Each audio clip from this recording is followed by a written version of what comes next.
நம்மளுடைய சின்னம் இருக்கு பாருங்க, எந்த அளவுக்கு ரீச் ஆயிருக்கு தெரியுமா?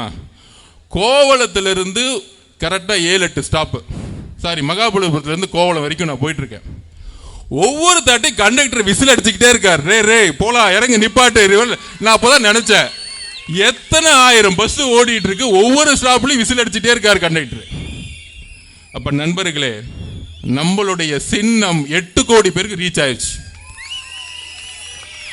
நீங்க ஒன்னே ஒண்ணு புரிஞ்சுக்கணும், இந்த கூட்டணியுடைய அரித்மெட்டிக்ஸ் எல்லாம் தமிழ்நாட்டில் எடுப்படாது.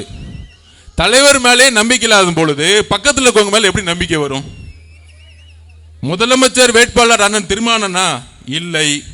முதலமைச்சர் வேட்பாளர் கம்யூனிஸ்ட்ல இருந்து இருக்காங்களா? இல்லை.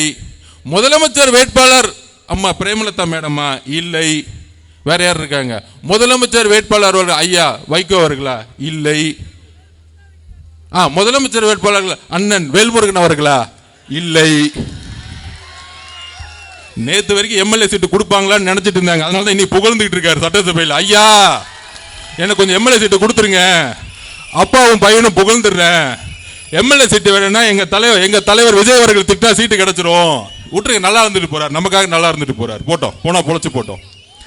சோ அப்ப இன்றைக்கு நம்மளை வச்சுதான் அங்க வியாபாரம் பயங்கரமா ஓடுது. ஒரு பெரிய வியாபாரியை போட்டு ஒரு சின்ன வியாபாரி போட்டி போடுவாங்களே, அந்த மாதிரி நாங்க விஜய் கிட்ட போயிடுவோம் அங்க திமுக வியாபாரம் பண்ணிட்டு இருக்காங்க. எங்க தலைவர் முதல் நாளே சொல்லிட்டார், 234 தொகுதியிலும் தனியா நின்று வெற்றி பெறக்கூடிய வலிமை எனக்கு இருக்கிறது.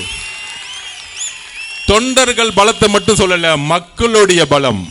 தெளிவா சொன்னாரு, நான் வீடா போயிட்டு தான் கட்சியே ஆரம்பிச்சேன், நீ இனிமேல் தான் வீட்டுக்கே போறீங்க. அப்ப அஜெண்டா தெளிவு. நமக்குள்ள ஒரு வேக என்ன சொல்றாங்க, ஒரு டிவி மாயை உருவாக்குவாங்க.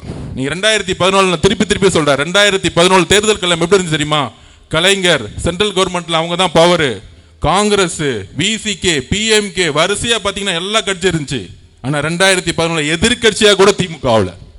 அந்த ரிசல்ட் தான் திருப்பி வரப்போகுது. என்றைக்கும் திமுக 2வது தடவை ஜெயிச்சதா வரலாறே கிடையாது. என்றைக்கும் வரலாறு கிடையாது. அந்த வரலாற்றை அவங்க அப்பனாலே உடைக்க முடியல, பையனால உடைக்க முடியுமா?